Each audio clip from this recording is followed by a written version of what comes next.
검찰이 다시 개가 되었습니다. 명시적인 청탁이 없었다라고 이야기를 하고 있는데 삼성도 그때 명시적 청탁 없었어요. 담임과 면담 시에 커피를 제공해도 청탁금지법 위반이에요. 앞으로 감사의 표시라면 공직자 부인에게 고가의 선물을 해도 된다는 선례가 사법적 판단은 국민 눈높이 어차피 결국 팩트와 법리에 관한 것이니까요. 거기에 맞는 판단을 검찰이 내렸을 것이다라고 저는 생각합니다. 상세히 보진 않았어요. 저는 명품백이 메커핀 같은 거라고 생각합니다. 명백한 하극상입니다. 윤 검사들의 용산 친위 쿠데타라고 윤 대통령 부부는 본인들 성역이라고 생각하는데 성역 없이 수사하겠다니 화가 난 거죠. 이재명 대표 부인 김혜경 씨는 법인카드 10만 원으로 기소했습니다. 이 정도라면 300만 원짜리 명품백은 당연히 기소해야 국가조작은 당장 구속 수사를 해도 부족하지 않습니까? 더 이상 국가기관이 아니라 사병 집단이나 사단이 될 것 같습니다. 우리 공동체에 적용되는 게임의 규칙을 궁극적으로 정하는 제작진은 바로 국민이라는 겁니다. 검찰이 아닙니다.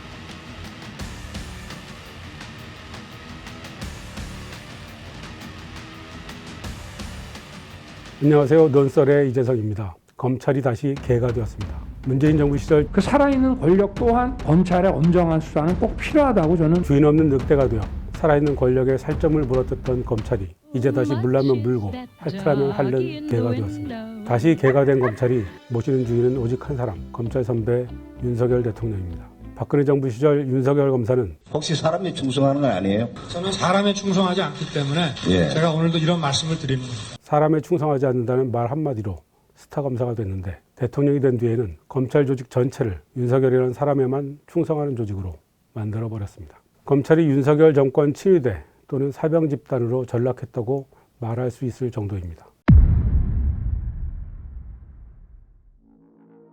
이창수 서울중앙지검장은 22일 정례회의에서 이원석 검찰총장에게 김 여사의 청탁금지법 위반 혐의에 대해 혐의 없음 처분을 내리겠다고 보고했습니다. 처벌할 수 없다는 얘기입니다. 처분 내용은 복잡하지만 간단히 설명하면 이렇습니다. 청탁금지법엔 공직자 배우자에 대한 처벌 조항이 없습니다. 단 직무와 관련한 청탁이 있을 때는 알선수재나 뇌물죄, 변호사법 위반 등으로 처벌할 수 있습니다. 청탁이 열쇠말입니다. 선물을 준 당사자인 최재형 목사는 청탁을 했다고 밝혔죠. 그런데 검찰은 최 목사가 김 여사에게 건넨 디오르백과 샤넬 향수와 화장품과 위스키가 감사의 표시거나 만나기 위한 수단이었고 청탁이 아니었다고 결론 내렸습니다. 청탁을 한 사람은 청탁이라고 주장하는데 검찰은 청탁이 아니라고 본 겁니다. 청탁 내용들이 대통령에게 전달되지 않았다고 판단했다는데 검찰이 이와 관련해서 대통령을 조사한 적이 있었나요?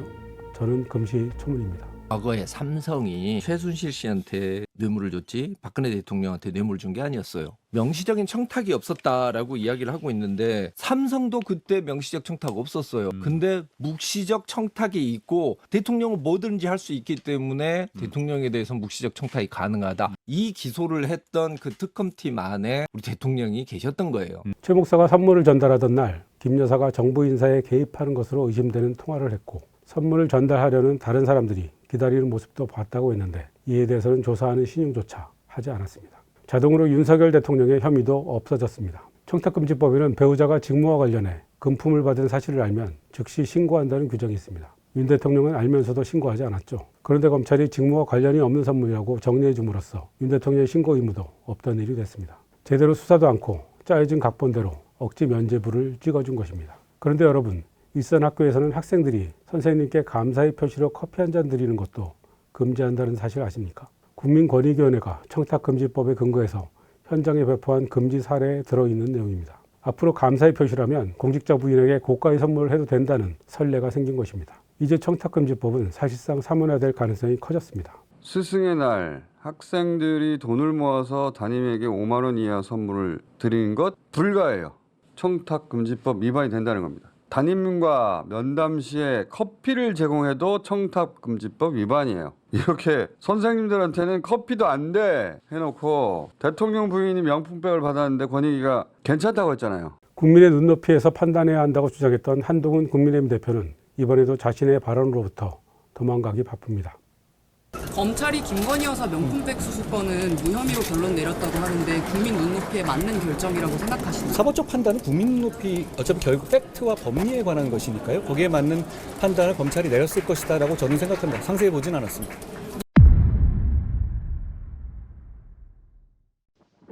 검찰의 무혐의 결정은 국민권익위원회의 종결처분과 같은 논리입니다. 권익위 김 국장은 윗선의 종결처분 결정이 부당하다고 생각해 반대했으나 굴복할 수밖에 없었고 자괴감을 이기지 못해 스스로 삶을 마감했습니다.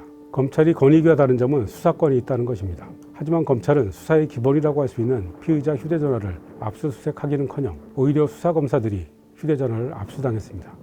사실 핸드폰은 무선 조작으로 폭발이 가능하게 조작할 수도 있어요. 검사들이 휴대전화를 제출하고 대통령 경호처에서 출장 조사를 했을 때부터 검찰이 무혐의 결정을 내릴 거라고 다들 예상했습니다. 아니 그 전에 지난 5월 인사에서 찐 윤 검사들로 검찰을 재편했을 때부터 이런 식으로 수사가 진행되리라 예상할 수 있었습니다.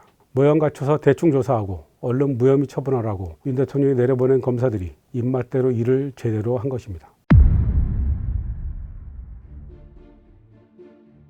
여러분 맥커피라는 영화 용어 아시죠? 코엔 형제의 영화 노인을 위한 나라는 없다에서 주인공들이 서로 차지하기 위해 싸우는 돈가방 같은 건데요. 시종일관 영화를 지배하지만 실은 별게 아닌 일종의 눈속임 장치입니다. 등장인물들의 갈등과 투쟁을 이끌어가려고 만들어낸 소품이나 사건을 말하는데요. 서스펜스 영화의 대가인 알프레드 히치콕이 처음 만들어낸 기법입니다.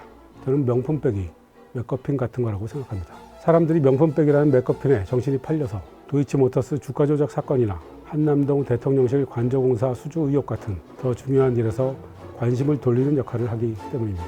특히 도이치모터스 주가 조작 사건은 공범들이 구속 기소돼서 1심 판결까지 끝났는데 검찰이 2년이 지나도록 김 여사를 직접 조사도 못하고 기소도 못하고 있습니다. 그런데 증거가 있으니 무혐의 처분도 할 수 없는 상태죠. 이미 결론은 나와 있습니다. 명품백과 주가 조작뿐만 아니라 한남동 관저공사와 이종우 녹취록, 양평고속도로와 공무지구 개발 특혜 의혹 사건까지 모두 모아서 특검 수사를 해야 합니다. 이원서 총장은 검찰에서 사실상 식물인간 상태입니다. 지난달 경호처 출장 조사 때 총장 사전복을 누락한 총장 패싱 사태 기억하실 겁니다. 이 총장이 화를 내면서 대검 감찰부에 감찰도 아니고 겨우 진상 파악을 지시했는데 그조차 아직 시작도 하지 않았다고 합니다. 이 총장의 진상 파악 지시에 이창수 지검장이 나만 조사하라고 반기를 들고 명품백 수사팀 소속 김경목 부부장 검사가 사표를 내는 등 반발했습니다. 김경목이라는 검사는 사건을 열심히 수사한 것밖에 없는데 감찰 대상으로 분류한 것에 화가 나고 회의감이 든다고 주장했다고 합니다. 어차피 다음 달 15일이면 임기가 끝나는 총장인데다 대통령실이 총장이 정치하려고 그러는지 이해가 안 간다는 식으로 험담을 하니 검사들이 이 총장을 투명인간 취급하고 대통령실의 신임을 받는 이창수 지검장에게 줄을 선 형국입니다. 명백한 하극상입니다. 찐 윤 검사들의 용산 친위 쿠데타라고 할 만합니다. 이 모든 사태의 중심에 윤석열 대통령 부부가 있습니다. 송경호 전 서울중앙지검장이 지난 인사에서 부산 고검장으로 날아간 이유도 김건희 여사 소환을 주장했기 때문입니다. 이 총장이 윤 대통령 눈밖에 난 이유도 성역 없는 수사 등등 눈치 없는 소리를 했기 때문입니다. 윤 대통령 부부는 본인들을 성역이라고 생각하는데 성역 없이 수사하겠다니 화가 난 거죠. 이 얼마나 유율배반적입니까? 윤 대통령은 자신을 검찰총장으로 임명했던 문재인 대통령 상대로 공개적인 전쟁을 벌였던 사람 아닙니까?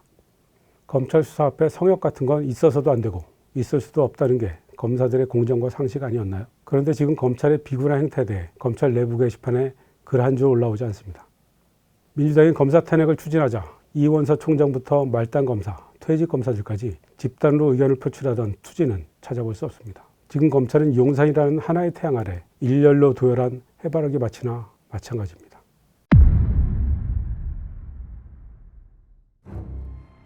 과거에도 검찰은 독재 정권이나 권위주의 정부 아래서는 정권이 신현 노릇을 했고 검찰을 개혁하려는 민주당 정부에서는 그 살아있는 권력 또한 검찰의 엄정한 수사는 꼭 필요하다고 저는 개인적으로 느끼고 있습니다. 정권을 상대로 싸웠습니다. 문재인 정부 시절 검찰은 청와대를 5번이나 압수수색했습니다. 그렇게 정권을 상대로 사실상 전쟁을 벌였고 그 갈등 과정을 공정과 상식이라는 이름으로 포장해 정권까지 장악했습니다. 그런데 정권을 잡고 나서는 공정과 상식이라는 액세서리가 귀찮은 듯 저 멀리 던져버렸습니다. 집권 3년차 이르기까지 전 정권과 야당 대표를 이렇게 끈질기게 수사하는 경우를 저는 처음 봅니다. 검찰은 최근에도 문재인 전 대통령 전 사위의 취업 의혹과 관련해 문 전 대통령 부부의 계좌를 추적하는 등 전방위로 수사하고 있는데요. 이스타항공 창업주인 이상직 전 민주당 의원을 중소벤처기업진흥공단 이사장으로 임명한 데 따른 대가로 사위가 이스타항공의 자회사인 타이이스타젯에 취업한 게 아니냐고 의심한다는 겁니다. 이와 관련해 임종석 당시 청와대 비서실장과 민정수석이었던 조국혁신당 대표의 소환을 통보했습니다. 이재명 민주당 대표는 7개 사건의 11개 혐의로 총 4개의 재판을 받고 있습니다. 지난해 9월까지 압수수색만 376회 했다고 합니다. 검찰은 영장 발부에 따른 횟수로 치면 36회라고 주장하지만 36회든 376회든 한 사람에게 과도한 강제 수사를 벌였다는 점에서는 마찬가지입니다. 형사소송법의 수사 비례 원칙을 정면으로 위배하는 처사입니다. 옛말을 변형해서 표현한다면 대여 춘풍, 대야 추상이 따로 없습니다. 대통령과 여당을 향해서는 따뜻한 봄바람 같고 야당과 전 정권을 향해서는 차가운 서리빨 같습니다. 법은 수많은 법조문으로 이루어져 있지만 복잡다단한 인간사를 모두 다 규율할 수는 없습니다. 그래서 법을 해석하고 집행하는 법률가들의 양심이 중요합니다. 법 집행을 통해 최종적으로 구현되는 것이 정의라면 그 과정에서 가장 중요한 절차적 가치는 형평성입니다. 요즘 말로 하면 공정인데요. 어느 한쪽에 치우치지 않아야 사회적 설득력과 공감대를 획득할 수 있습니다. 지금 검찰의 모습은 어떻습니까? 과연 공정한가요? 이재명 민주당 지표가 성남시장이었을 때 관내 기업들이 성남시 소속 축구단인 성남FC에 후원을 했는데 검찰은 제3자 뇌물 혐의로 이재명 대표를 기소했습니다. 관내 기업들이 관내 축구단에 후원을 했는데 그게 당시 시장이었던 이재명 대표에게 뇌물을 준 거나 마찬가지라는 논리입니다. 이 대표가 직접 받은 건 한 푼도 없는데 말입니다. 이재명 대표 부인 김혜경 씨는 법인카드 10만 원으로 기소했습니다. 이 정도라면 300만 원짜리 명품백은 당연히 기소해야 하고 주가 조작은 당장 구속 수사를 해도 부족하지 않습니까? 검찰은 최소한의 정의에 대한 감각과 공정성을 상실했습니다. 과거엔 그래도 검찰이 여론의 눈치를 봤습니다. 그런데 요즘엔 전혀 개의치 않죠. 검사 동일체의 연장선상에서 윤 대통령과 한 배를 탔다고 검찰 조직 전체가 생각하는 것 같습니다. 공동 운명체라고 보는 거죠. 윤 대통령이 망하면 검찰도 망한다고 생각하고 정권 재창출에 조직의 운명을 건 것처럼 보입니다. 더 이상 국가기관이 아니라 사병 집단이나 사당이 된 것 같습니다. 최소한의 부끄러움, 수호지심마저 잃어버렸습니다. 최근 넷플릭스에 올라온 더 인플루언서라는 리얼리티 프로그램 보셨나요? 유튜브와 인스타그램 등 각종 소셜미디어에서 활동하는 인플루언서 77명 중에서 최고의 1인을 뽑는 서바이벌 프로그램입니다. 제1화에서 참가자들은 서로에게 좋아요와 싫어요를 각각 15개씩 쓸 수 있는데요. 어떤 사람이 살아남을지는 알려주지 않습니다. 게임 초기의 참가자들은 좋아요만을 받으려 노력합니다. 싫어요를 받으면 감점될 수 있다고 생각한 거죠. 하지만 게임의 매기 역할을 하는 유튜버 진영진 씨가 제작진의 기획 의도를 간파합니다. 좋아요든 싫어요든 무조건 많이 받는 사람이 승자라는 거죠. 인플루언서에게 중요한 건 좋아요만이 아니라 사람들의 관심 그 자체이고, 그렇다면 요즘 말로 어그로를 끌어서라도 많은 수의 좋아요와 싫어요를 받는 사람이 살아남게 된다는 겁니다. 설명이 좀 길었는데요. 더 인플루언서 초반에 참가자들이 최종 규칙을 몰라 우왕좌왕하듯이 지금 우리 사회는 혼돈 속에서 헤매고 있습니다. 하지만 분명한 게 하나 있습니다. 우리 공동체에 적용되는 게임의 규칙을 궁극적으로 정하는 제작진은 바로 국민이라는 겁니다. 검찰이 아닙니다. 누구를 수사할지 안 할지, 기소할지 안 할지, 어떤 법률을 적용할지, 어떻게 형평성을 기할지 등 너무 많은 재량권이 검찰에 몰려 있습니다. 이 권한을 나눠야 합니다. 절대 권력은 절대 부패하기 때문입니다. 검찰개혁에 번번이 실패하면서도 결코 포기할 수 없는 이유가 바로 여기 있습니다. 지금까지 논설이었습니다.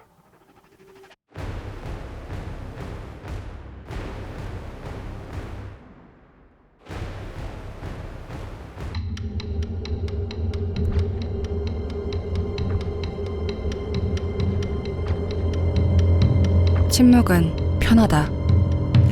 하지만 질문 있습니다. 침묵이 만드는 변화는 없다. 한결의 서포터즈 벗